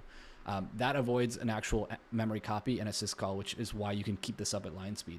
And the whole point is like, you're trying to keep up with the rest of this program that is running at this crazy speed, but you're trying to do it in a way where you don't use too much resources, but you still get the data you need. And that is why eBPF is so useful here. The sheer number of data points cause the user space program to use too much CPU. Very common in performance programming. So we had to implement a rate limiter in eBPF to sample the data. Makes perfect sense. So this is going to be their rate limiter. So they do a per C group ID per CPU rate limiting to balance observability with performance overhead, and then they decide whether or not to drop that point. So if they exceed the rate limit, where now minus lab timestamp is less than the rate limit in nanoseconds, and they're getting these in nanos, so it's cooking. Then they drop the event. And then they insert it into the ring buffer, and then the ring buffer can be picked up by the user space program. And that's just the insertion call for that ring buffer. They update that element right here. Oh, sorry, they submit it to the ring buffer, and then they update it, and they say, okay, the last event timestamp was like now. Yeah, I assume. Okay. Our user space application, developed in Go, processes events from the ring buffer and emits metrics to our metrics backend, Atlas. Each event includes a run queue latency sample with a cgroup ID, which we associate with containers running on the host. We categorize it as a system service if no such association is found. When a cgroup ID is associated with a container, we emit percentile Atlas metrics for the container. We also increment the counter metrics to monitor preemptions occurring for the container's process. So that's what they know. Now they know how long it's spent in that run queue waiting for its instruction to get called, and if it's preempted, and if so, by whom. And then I also think it knows the current execution and then the next execution, so you can see who's blocking you all the time. Okay, then now they tell a story. The run queue latency for a server running a single container with ample CPU capacity, the 99th percentile is 83 microseconds serving as our baseline. Although there's some spikes reaching 400, it's within accepted parameters. Okay, that's fine. Okay, now they scheduled another container, which fully utilized CPUs on the host, causing a significant 131 milliseconds, so it's 131,000 microseconds, in container one's P99 run queue latency. This spike would be noticeable in the user space application if it were serving HTTP traffic. So this is like a packing story too, right? Like a bin packing story. If they had a super noisy container 2, which is just going to pin every CPU, maybe it is a HTTP service itself, but if they were running another HTTP service that's also latency sensitive, you would notice it because all of a sudden, I mean, it added 131 milliseconds to a P99. Like that's substantial. That's effectively like a cold start on every request. That's painful. If the user space app owners reported an unexplained latency spike, we could quickly identify the noisy neighbor issue through the run queue metrics. Super handy. Optimizing the code. We developed an open source eBPF process monitoring tool called BPF Top to measure the overhead of eBPF code in the kernel hot path. Our profiling with BPF Top showed that the instrumentation adds less than 600 nanoseconds to each schedule hook. That's pretty solid. We conducted a performance analysis on a Java service running in a container, and the instrumentation did not introduce significant overhead. That's always good to feel. The performance variance with the run queue profiling code, active versus inactive, was not measurable in milliseconds. All right. During the research, they found an opportunity to improve the calculation for how eBPF statistics are measured in the kernel, and they submitted a patch. What did they do? Improve. Oh, okay, so they record 2 timestamps from the clock, and then they record the duration, and then instead of calculating it down here, they just already have scheduled it. Okay, that's helpful. Making this change to the patch facilitates more precise optimization. Yeah, exactly, because they're recording done as actually when the code finished, instead of how long it took to update the graph. So pretty clever, pretty smart. I've had to make these changes in our metrics as well, a couple different places where we were inadvertently measuring like our own changes on top of like, in this case, what the customer is doing.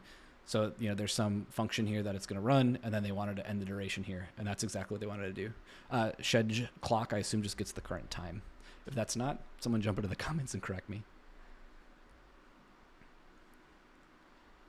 Conclusion. Our findings highlight the value of low overhead continuous instrumentation of the Linux kernel with eBPF. We've integrated these metrics into customer dashboards, enabling actionable insights and guiding multi-tenancy performance discussions. This is good. They figured out how to make their packing and their scheduling more cost efficient, which means they can run more workloads at the same time. So pretty sweet. I like this. Love to see this. And I want to see other eBPF related performance things. So if you have any, send them to me. All right. I'll see you in the next one. Thanks. Cool. I didn't expect to do a video for that one, but I want to talk about it. So now I have 4 that I have to edit.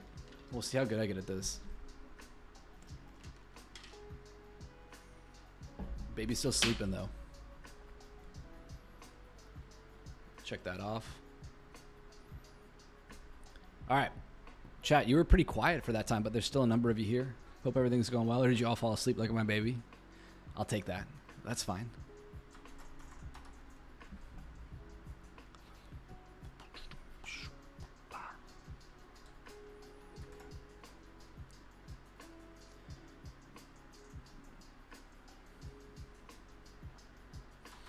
Baby is asleep. Nacho, thanks. Yeah, a lot of cool stuff you can do with eBPF. Oh, we should do... Chat, we should do an LD preload video. Or an LD preload, like, code example. Because the LD preload is also sick. You can do very similar things to this, but you don't have to do it inside of eBPF space. So if you're running in something like Lambda that can't run eBPF applications, you can use LD preload instead. Jessica Frizzell did a great blog post. LD preload is basically magic.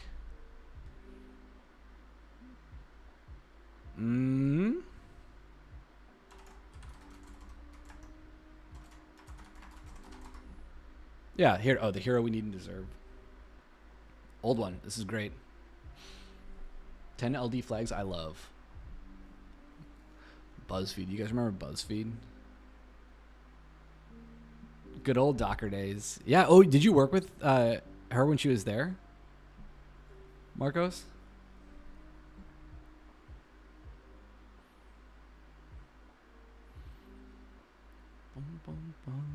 Yeah, you were there. Very cool.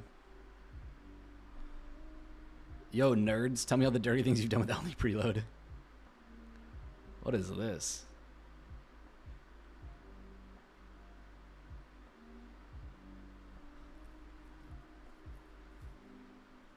Oh. What? Okay, so they're using this program. It's got to be C. Yeah. So this program makes your program run even though it's blocking on a timeout or a function like poll or select, like waiting for data on a socket, by spoofing the POSIX time function. I've used timecop for Ruby before. While these tools patch libraries in Ruby and Python, Flux Capacitor works on a lower level by, quote, patching syscalls. That way it can lie about the time to any program in any programming language as long as it runs on Linux. This approach has a significant advantage. It's possible to lie about time to many processes at the same time, especially useful in running network applications where the server and client run in different processes which rely on time. We'll also work on multi-threaded applications. eCapture. Send me all the sweet kernel stuff. We should do a whole stream on cool kernel hacks. Without a C, how do they do this using? Oh, using. Okay, I thought it said without using eBPF. I was like, what? How you doing, baby?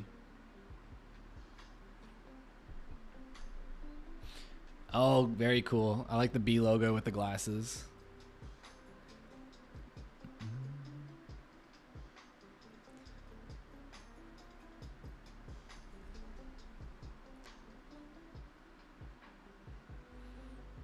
So SSL and TLS plain text capture support OpenSSL, libSSL, boring SSL libraries.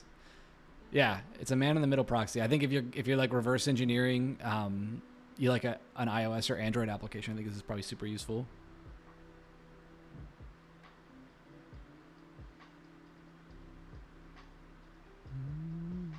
How does it work though?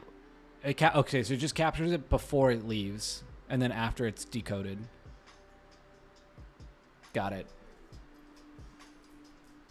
You could do this with LD preload too, couldn't you? You could LD preload the SSL module. Yeah, ld.so.conf.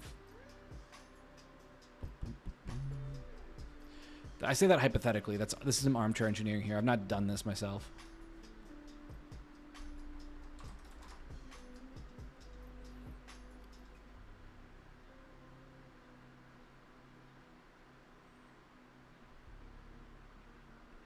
This is cool.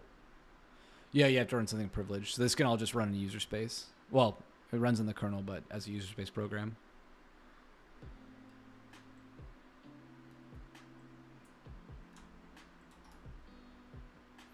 I think this is clever too. So if you run sleep, it will block, and then it'll block for 12 seconds, and then do whatever, right? We could run it for 12 seconds. It'll finish instantly. With flux capacitor. The program thinks time has passed, although it did not in reality. The 2038 problem. The overflow. 1902. This is so neat. Make sure that the clock get time call, which is a standard syscall, gives us a replacement value with whatever we want. And we can just replace it with now. It ran. Oh, this is okay. So this part I assumed it did.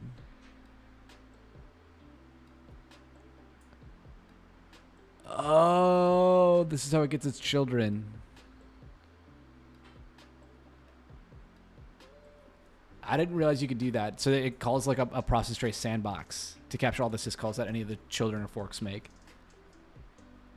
If you abandon the process, does it still work? I think it does because the sandbox would still be there. I have no idea. Again, just armchair thinking.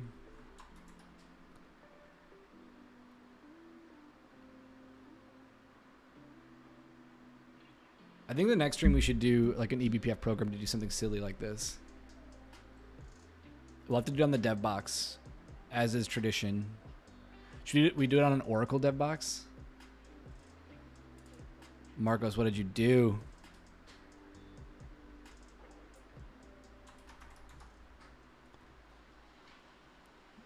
Checkpoint and restore still features not generically available to container users. Certain understanding of how this works is needed. Nothing, Bertrand, and welcome back. As you can see, I've brought the child.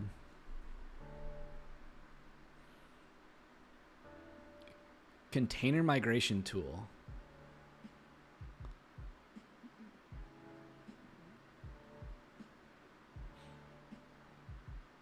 So what does this do? It does snapshot and restore over SSH between containers, Marcos? Yeah, move container across machines. Oh, very cool. Very legal at runtime. Very cool.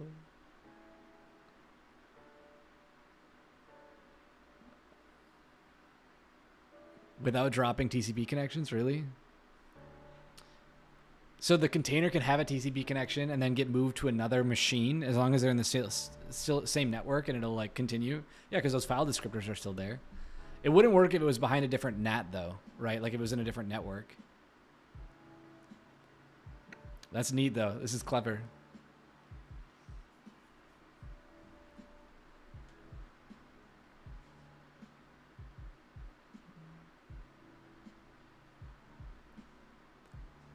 Very cool, very legal.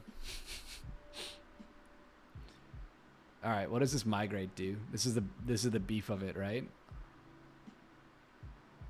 Police, whoop whoop. Yeah, no sirens today, folks. The only threatening thing I have is my air duster. This is sick though. I replace all of my disposable air dusters with this really cheap version from Amazon. It cleans the keyboards just fine.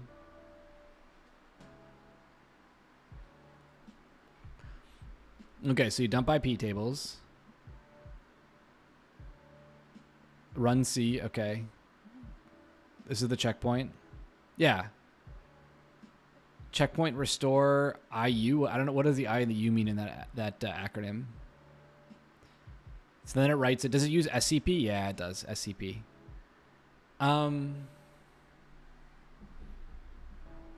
What would be better, SCP or something like SSHFS, like fuse? Because you could fuse it and then start it without it copying, but then yeah, then that original machine couldn't die because you just mounted that disk. I'm sure you thought about that. Because like there's two ways, right? The way you've done it, where you literally copy the bytes over to the new machine, but maybe you're like, I don't know, if you could like you can mount that drive using like fuse or SSHFS, and then you could just run it, you know, on that new machine talking to its disk on the other machine. That would work. I wonder if that would fix your lag though. Why do you need to copy IP tables? Oh, just because of the firewall rules? Yeah. Yeah, I saw that 9 years ago. People were laughing. I mean, you were here like last week. I showed people my dot files. That's like an 11 or 12-year-old repo. And I was like, I'm sure this is older than people in this chat right now.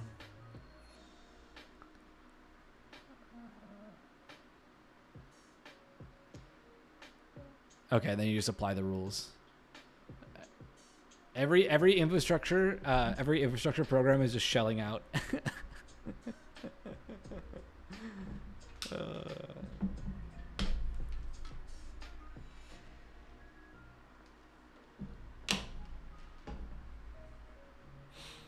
This is a cool little project.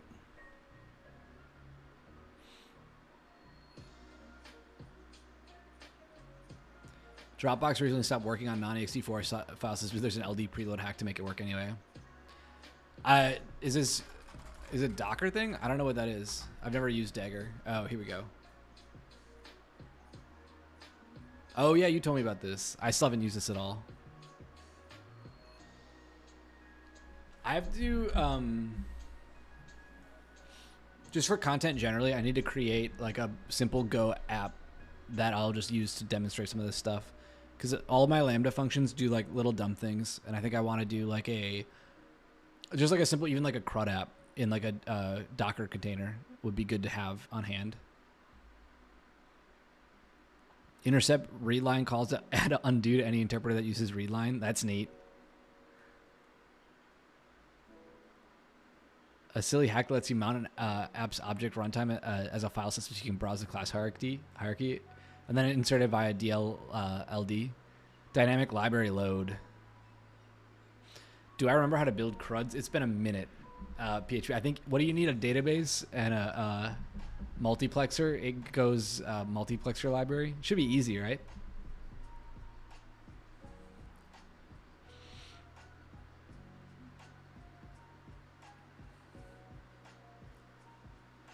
You don't need flux capacitor, although I want to use that program for something. I think it's great for all those testing and mocking libraries. Avante.nvim. What is that, Marcos?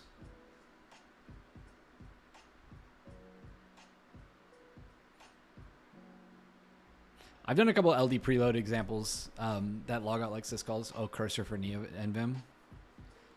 Cursor AI. Can AI tools even write kernel modules? Who knows? Chat, somebody has to tell me how to... Oh, God. Okay. Did everybody get pre-roll ads here? I don't know how to disable ads. Where do I do this? Oh, if I hit this... Okay, so if I do a 1-minute ad now, people won't get preloads. Okay, I'm going to hit that button. Hey, Kochi. Good to see you. I'm sorry for the people that just joined if they're going to get... Okay, good. Okay, we got pre-roll ads. We're just doing an ad now. Yeah, to avoid preload. That's my bad, yo. I don't Twitch very well. So I have to figure that out. But I don't want people to feel like... I mean, it's a chill stream, but I think people probably bounce out of here if they get a pre-roll. Yeah, you got an ad. Sorry, Marcos. Hang tight.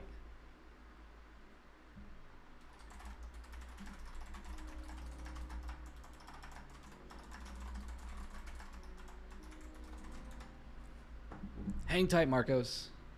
24 seconds left. Ubi, she's still out.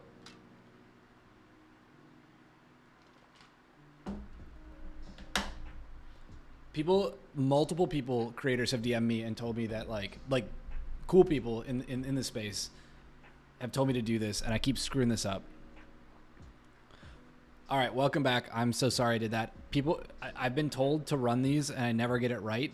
And then people come in and get pre-rolls and then they leave right away, and I don't want that to happen. So if I hit the button and then we don't get any ads for another 20 minutes, that's cool. I think that's what I want to do. I'm trying to invite people to watch. And I don't think I have any control over just like turning off ads or like disabling monetization. I think Twitch makes me. Which is whatever. If that's what it takes for the bandwidth, that's fine. Did everybody see the connection tampering blog post on Cloudflare? This is sick too. A global assessment of third-party connection tampering. All right, so Cloudflare just published this blog post about assessing third-party connection tampering. And I think it's a really cool post, especially from Cloudflare, because they're positioned in such a way that they can obviously see and record all kinds of malfeasance on the internet, because they're everywhere and every website uses them as like a proxy, or every website uses their firewall. So they found that 20% of all internet connections are abruptly closed before any useful data can be exchanged. Essentially, every fifth call is cut before being used. That is wild. I guess I don't know what I expected. If you had asked me, I don't know what I would have guessed. Oh, thanks, Marcos. I'm trying to do more of this kind of content. I don't want to cut it up for YouTube too, because I think, yeah, the take and the like, here's things I find interesting, hopefully becomes useful. So I agree. Cloudflare is in this really unique position to find out when a third party tampered with a network connection, because they're hosting the server and they're routing the client. So if they see a connection open and then close right away without any kind of data going back, they are able to track that and count that. I think it's super, super useful. And they talk a little bit about why someone might tamper. And a lot of this makes sense. An enterprise might block outbound connections to prevent users from interacting with spam or phishing sites. ISPs obviously enforce regulatory and court orders on blocking websites. And of course, then there's like governments, nation states that are going to, like the Great Firewall of China, obviously is probably the big one. I'm sure they're going to mention it here. They published a paper. Oh, we should read the paper while I'm reading the blog post. All right, I will print this because I cannot read, and I'm sure all the dark mode enjoyers are going to be mad here.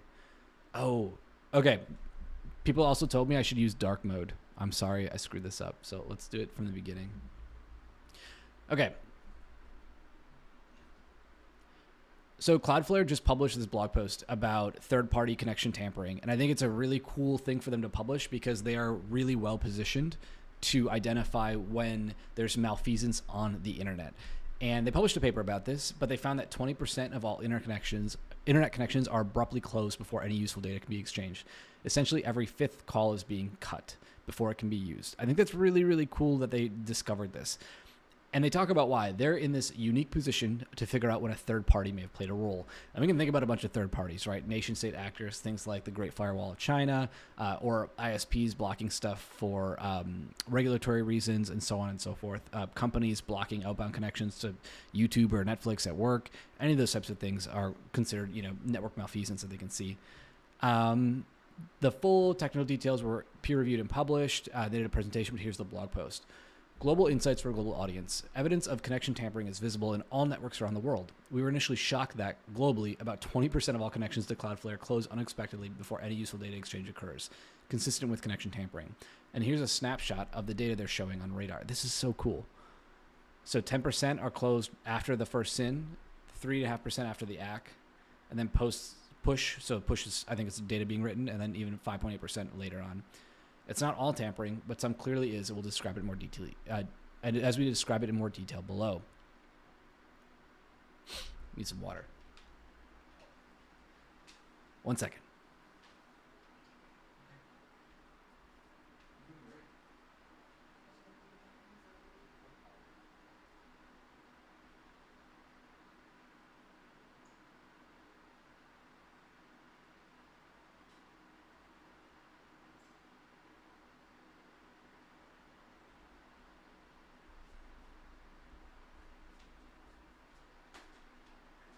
All right, we're back. We dropped off the baby. Taking that approach, the figure below, taken from our peer-reviewed study, is a visual side-by-side comparison of these 19 signatures. Are these? Okay, CN is from China. This is so cool. So there's many different phases of a network connection. If you remember your TCP diagrams, it's like SYN, ACK, ACK, that can set up a TCP connection. And then from there, there's different states that can occur before the connection is closed. So, and they're tracking this by country. So blocked SYN, which is like, we're not even going to let you make this connection. We have a hard block on this. It looks like India, Iran, and the US. China, some of it. But then they block between SYN and reset. And it looks like that's where China does a lot of it. And then the same for SYN, reset, and ACK. This is so cool that they did this by state. I think this is like really, really neat. So they're breaking this up by different countries and different connection types. And you can see like Russia and Pakistan are doing, different connections, either SYN or ACK to reset. Is reset or I think it's reset. Yeah. And then even then there's like some other data, but the big thing, the huge wall here is the Great Firewall where it actually pushes data, and then they block that then. So there's a bunch of different techniques here, and I'm assuming that's to avoid like, I don't know, certain connections or VPNs maybe. Interestingly, by honing in on prevalence and setting aside the raw number of signature matches, patterns emerge. And as a result, this data-driven perspective, unexpected macro insights can also emerge. All right, that's some fluff. Okay, so this evidence reinforces the fact that the Great Firewall is being made of different deployments and implementations of blocking mandates. So matches on connections from India also contribute substantially to 9 different signatures, 5 of which are common with signatures where China matches feature highly. Looking at the third most popular, the US, it's visible if not substantial proportion of matches appear on all but 2 of the signatures. A snapshot of the signature distributions per country is also taken for the study below. This study is included for comparison. The dark gray portions mark a SYN to a dead connection are included for completeness, but have more non-tampering alternative explanations than others. For example, as a result of a low-rate SYN flood. Makes sense. Oh, that's that big jump here. So it's after that SYN and then ACK, and then they block it. They cut it out. That's cool.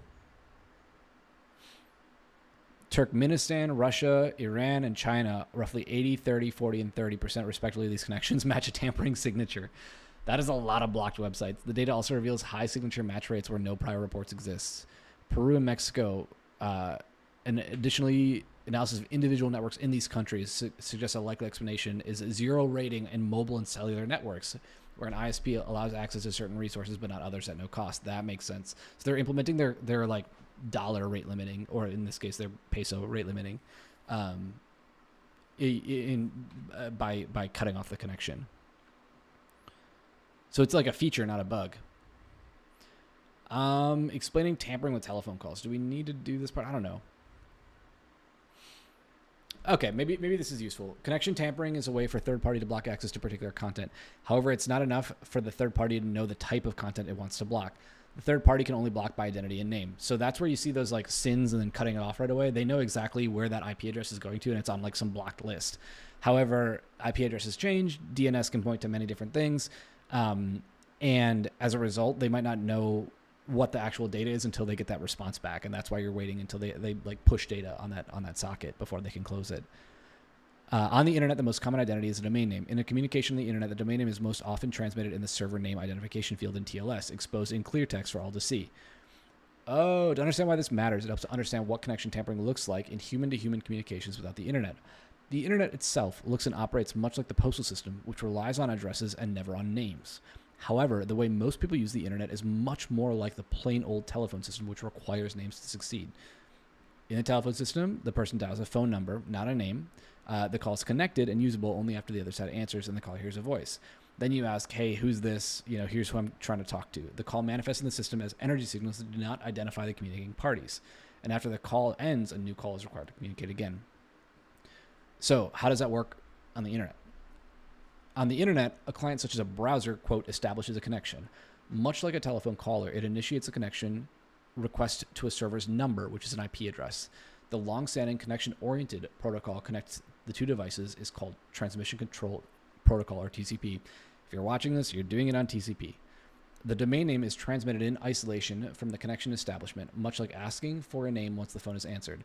The connections are logical, identified by metadata that does not identify communicating parties.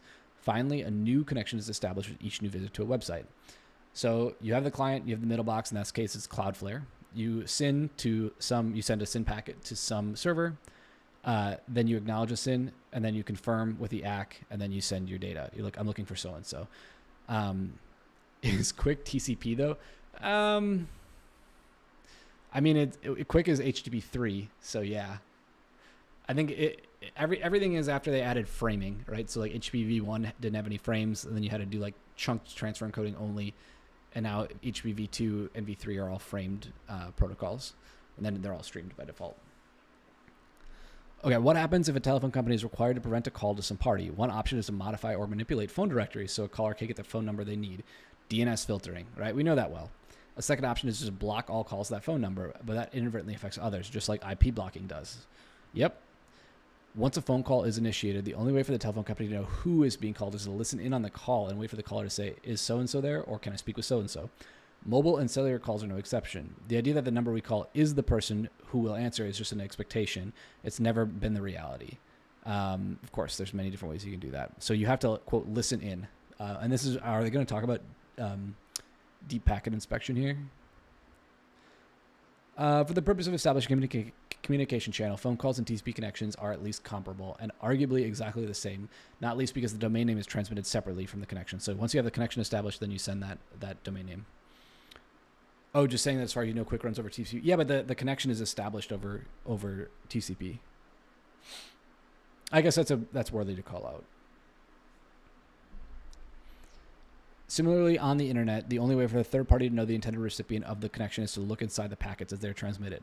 Where a telephone company would have to listen for the name, a third party on the internet waits to see something they don't like, most often a forbidden name. Recall the above unintended side effect of the protocol. The name is visible in the SNI, which is required to help encrypt the data communication. When that happens, the third party causes one or both the devices to lose a connection by either dropping messages or injecting specially crafted messages that causes the communicating party to abort the connection. There it is. Okay. So the triggering mechanism is deep packet inspection, but it doesn't come for free. It's an expensive operation. Maybe they're using eBPF like we talked about earlier. One last point mentioning is that weaknesses in the tampering exist. Yeah, for sure. So how T.co was banned from some websites and that affected Microsoft.com. I think that's kind of interesting because there's still T.co here. So that was like Twitter's short form name. Okay, looks like they did this and they did another paper for 17 days of a protest, and they were able to get a bunch of these sin, ACK, and then blocks. I think it's the purple, line 5. And then the green, the sin, ACK, and then reset. These are these like connection differences and signatures. And this was in Iran. From the data, there are two observations that stick out. First is the way that the lines appear stable before the protest, then increase after they begin. The second is a variation between the lines in time, particularly in the light gray, dark purple, and dark green. Each line is a different tampering signature. So the variation between the lines suggests the underlying causes, either the mechanisms at work or the traffic that invokes them. So there's like some different pattern that was then getting invoked and blocked. That is so much tampering. We emphasize that a signature match doesn't itself mean there's tampering. In the case of Iran, there were public reports of block traffic of various forms, specifically server name identification-based blocking. What about today? Okay, let's go to today. So they did this for a year, August 2023 to 2024, and in 12 months there were anomalies lower than worldwide averages, but appears significantly higher in the portion of anomalies represented by the light blue region. This is the post-ACK region. Once the SNI comes back, so after you establish the connection, but then you want to like negotiate TLS or something, and you send back the server name identification, that's when they block it. Very cool. This is important. Okay, then they do limitations of data.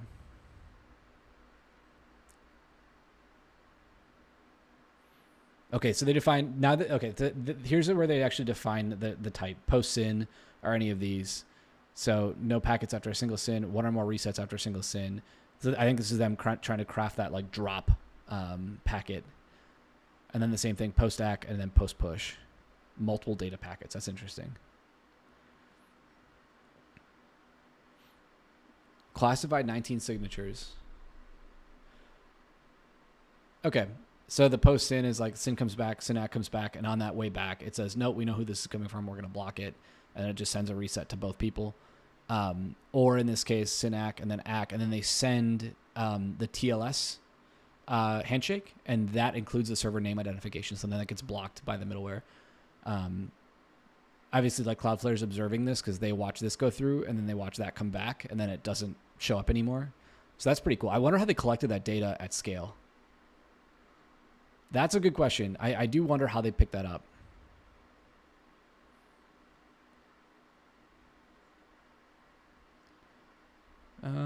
This is more about identifying these failing signature validation. Okay. I think we talked about that at length. Okay. And yeah, Marcos, you were asking one last caveat. While our tampering signatures match many forms of tampering, there's potential for false negatives for connections that were tampered with but escaped our detection.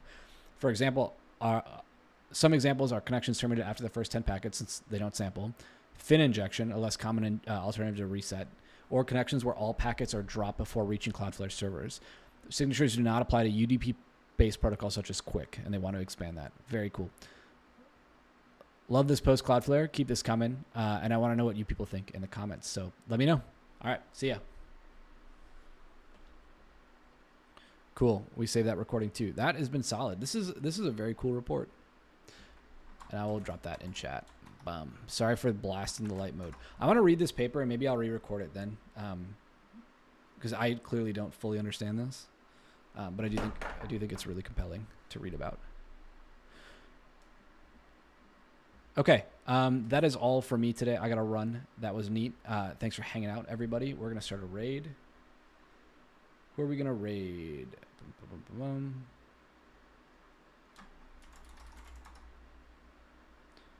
All right, let's raid Trash Puppy.